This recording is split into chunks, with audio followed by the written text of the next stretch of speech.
Folks, you better get ready. In today's video, we are going to introduce one specific extreme growth stock that is trading at about $13.74 right now, but I believe is set to absolutely explode and print millionaires over the coming quarters. This company has number one, clear momentum on both chart and business. Number two, clear proof of concept with both commercial and government backers. Number three, clear competitive advantages on multiple fronts. And number four, set in the middle of a multi-billion-dollar gold rush. This is a stock that you're not going to want to miss, and you're going to want to watch this video in its entirety. And as always, if you're the one taking the ultimate risk, you've got to be the one doing the ultimate frisk. Always do your own due diligence on all ideas presented. Also, quick plug, we've got a major and crazy week coming up, so make sure that you join us in the Discord with that first link down below. As a Discord member, you're going to get access to our daily morning briefings, our options ideas, and much, much more. Some of our top options ideas recently include AVGO calls, which went from our alert price at about $1.32 to 26 at highs, MU calls, which 7x'd to highs, APLD calls, which went from about 108 earlier this year and as of recently got to $5, hood calls, which went from $5.70 to $32.75, and WFC, very nice moves as well. Obviously, these are some of our top winners that we're highlighting right here. These aren't everyday results, and options are incredibly risky. But of course, every single day we do our best to give you the best ideas that we know how to give you. And you can get all of our future options ideas and overall alerts with that first link down below to join our Discord. Make sure to get in there before tomorrow morning because we've got a lot of stuff coming. Okay, let's get to work. So the S&P 500 is a bit more than 2% down from all-time highs, meaning we're just a few nice green days away from that critical all-time high level. All-time highs that were reached in early February. As you might remember, we reached all-time highs in early February, and then we had a crazy liquidation period after markets feared the worst on tariffs, and since we hit those lows, well, the tariff crisis has become less and less of a worry as investors are essentially betting that the bark was way worse than the bite. But you might be saying, you know what, Charlito, well, okay, but don't the remaining and ongoing trade war policies and supply chain fears create some warranted issues and thus a warranted devaluation of equities? Do we really deserve to be back at all-time highs? Aren't businesses still struggling to deal with these tariffs and the uncertainty amongst those? I totally agree with that, and I still believe it's going to be very difficult for the market to justify a break into all-time highs. However, if you're looking at the setup and how hedge funds are starting to allocate, well, it does suggest to me that they are planning for much more momentum around the corner. If you think about it, for starters, companies in the S&P 500 and major indices are amongst the most capitalized and most resilient on earth. The companies that get hurt the most by tariffs are actually the small businesses that don't have an ear of the president and certainly don't have thousands and thousands of people analyzing supply chains and being able to find new suppliers really fast. Big businesses with big margins can pivot, they can withstand a few quarters worth of pressure, so on and so forth. Secondly, you got to keep in mind that tech stocks drive most of the performance of broader markets, and tech is largely in a boom right now due to the unprecedented advancements of AI. And then three, hedge funds are playing catch up. As we've talked about here before, many hedge funds got destroyed using their clients' accounts to short the stock market even at the lowest levels in early April, which means that not only have they lost out on the big rebound, but they also were betting the exact wrong way, meaning they're deep in the red, and many of them simply need to close out of these positions, which adds, of course, more bullish pressure and is a self-fulfilling prophecy right to the upside. So again, maybe from a justification standpoint, going to all-time highs doesn't make a lot of sense, but from an overall bigger picture standpoint, this is what markets are trying to do right now, and the fuel is fueling. Now, it's important to keep in mind, though, we have to be balanced, and a lot of our top stocks that we screamed buy during the tariff sell-offs are now at all-time highs. Whether you're talking about Palantir, APLD, Hood, AVGO, HIMS, all at or around all-time highs. Now, I've gone through each of these relentlessly and explained why each of them have very substantial long-term upside.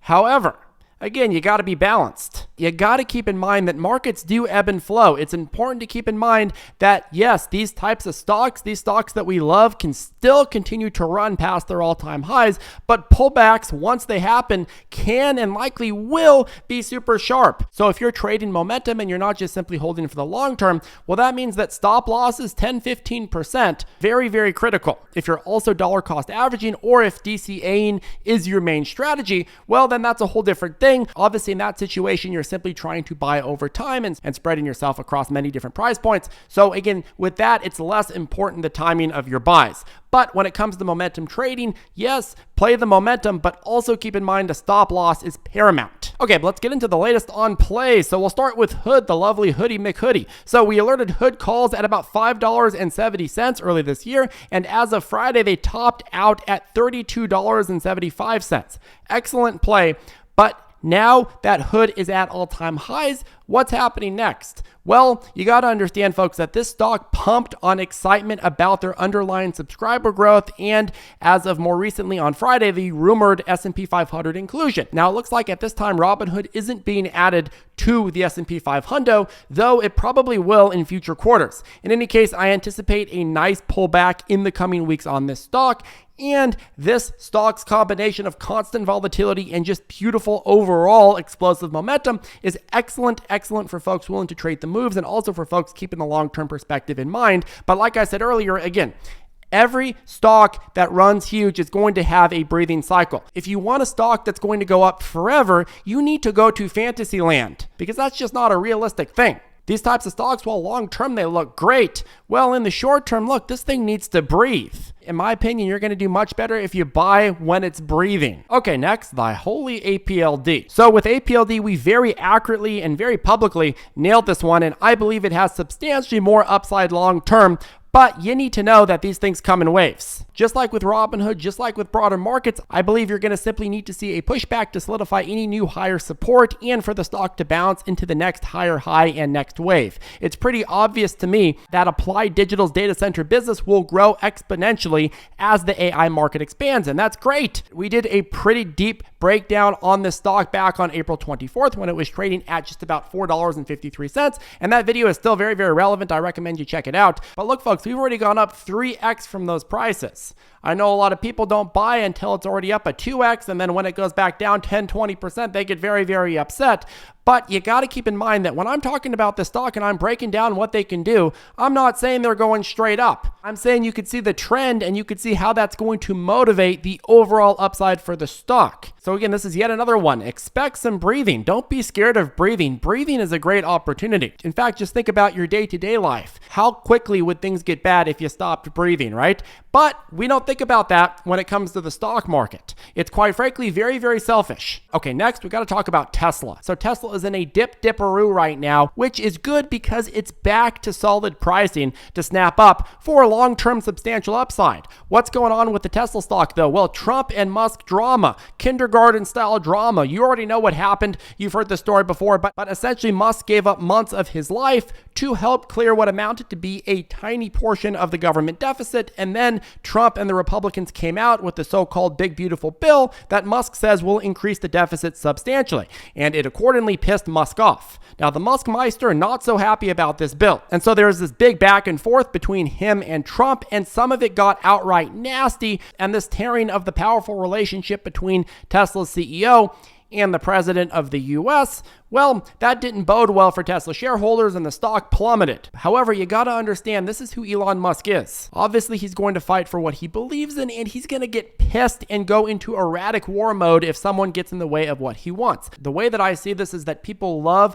dunking on Elon for being hyper ideological. But if he weren't wired that way in the first place, well, there'd be no Tesla, there'd be no SpaceX, there'd be no massive impact on civilization. You strip away the intensity that leads to crazy interactions like he just had with the president, well, you might be stripping away the bad parts, but you're also stripping away the good parts, stripping away all of the success at his companies. So again, I know everybody wants crazy, explosive growth without controversy. They want a CEO that quietly plays it safe while also somehow creating bold returns for them. That's just not how the world works. But anywho, I'm betting that this completely blows over long term, and yeah, we've gone back to pre-election levels.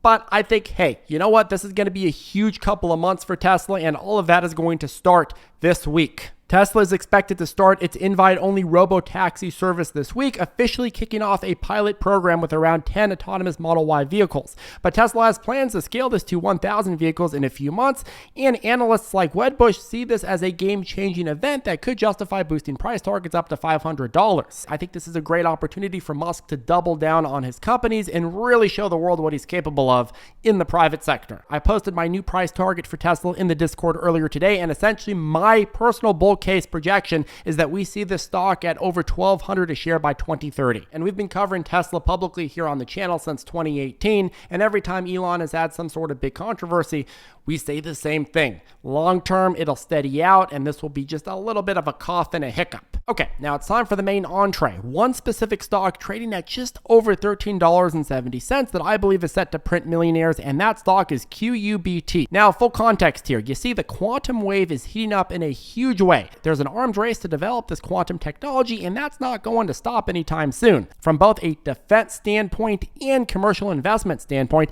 the quantum industry is going to be a multi-billion-dollar market. And look, folks, we've talked about QUBT before in the last bull cycle. We identified it back on December 16th in the 12s, and it ran all the way to the 27s before having its risk-off sell-off. But I'd argue that this current round of momentum that we are seeing is a lot more sustainable and steady, and the company is way more proven this time around. And by the way, this isn't our only quantum stock that we like. We're also big fans of RGTI, which we made a video recently on as well. But anywho, this one is a little bit different, and I think is a very unique play in this field, and I think it's going to realize tons and tons of upside before the end of the year. So for starters, unlike most quantum computers that need to be chilled down to nearly absolute zero, while QUBT's machines use light-based photonic chips that run very comfortably at room temperature. Because they don't require massive cooling rigs, while QUBT systems can be built smaller, shipped more easily, and maintained with far less overhead expense, making them attractive to real businesses in the here and now. QUBT's photonic chips excel at solving complex optimization challenges like figuring out the most efficient delivery routes for logistics companies or crunching huge data sets for drug discovery without waiting years for a lab to operate. They've already finished building their new chip factory in Arizona. The company has announced 5 initial orders for those photonic chips before the factory even started full production, and that pre-order pipeline could turn into meaningful sales once chips roll off the line. Now, if the factory ramps up and those orders multiply, imagine selling dozens or even hundreds of chip modules. Well, in that situation, QUBT's revenue could jump from hundreds of thousands to millions in a few quarters, potentially sending the stock much higher. Now, I love to see government backing, and it looks like the government's given them a pretty big thumbs up. You look at the NASA contract they just won. Well, they won a paid project with NASA's Langley Research Center to help clean up noisy satellite sensor data using its photonic quantum computer. That's real hard cash for solving a genuine NASA problem.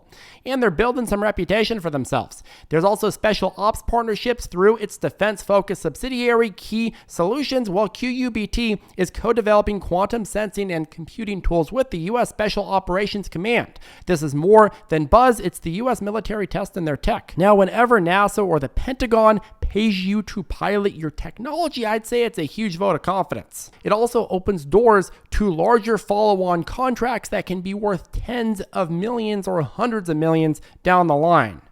And it's also free advertising. Now, of course, as you know, quantum computers promise to accelerate certain AI tasks like training machine learning models or optimizing neural network architectures, but QUBT's photonic machines include designs specifically for quantum intelligence, such as analog processors that can spot patterns or generate true random numbers for better encryption and better, more advanced AI techniques. As companies race to make their AI systems faster and smarter, while they may start paying a premium for quantum solutions that shave hours or days off their training times, right? So QUBT is positioned in itself as that secret weapon. Now let's take a look at the chart. So over the past year, QUBT has skyrocketed from under $1 per share to over 20, a 20x plus gain. But today the stock sits in the mid-teens, comfortably above its early support levels, and that means there's room to run back towards its previous highs as the momentum starts brewing beautifully.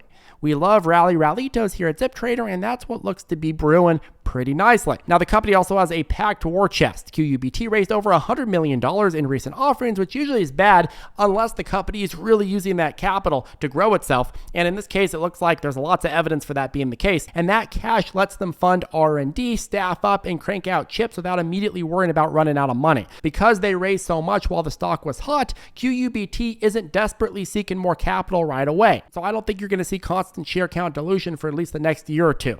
And at that point, I think the stock can really outrun any kind of dilution that they might do. They've been very conservative with dilution in comparison to many other players that have had the opportunity that they've had. Now, I do think overall, this is a company like any in the quantum space that is high risk, but very high reward. If QUBT's photonic chips become the go-to solution, or at least a go-to solution for industry AI tasks or defense applications, well, the company's revenue could absolutely explode and the stock could soar to many multiples of its current price. Flip side though, if commercialization lags, rival technologies win out, or investors lose patience, well, QUBT's share price could plummet just as quickly as it rose. And that's why I always say, hey, you got to be very careful when you're playing these types of stocks. Understand both the risks and the rewards and position yourself accordingly. If after doing your research, you look at the stock and you're like, yeah, I think there's a pretty damn solid chance that they become at least one of the core winners, which is what my research led me to believe, well, then that means that all of a sudden, okay, well, I could start thinking about my positioning. I could start thinking about taking a risk calculated position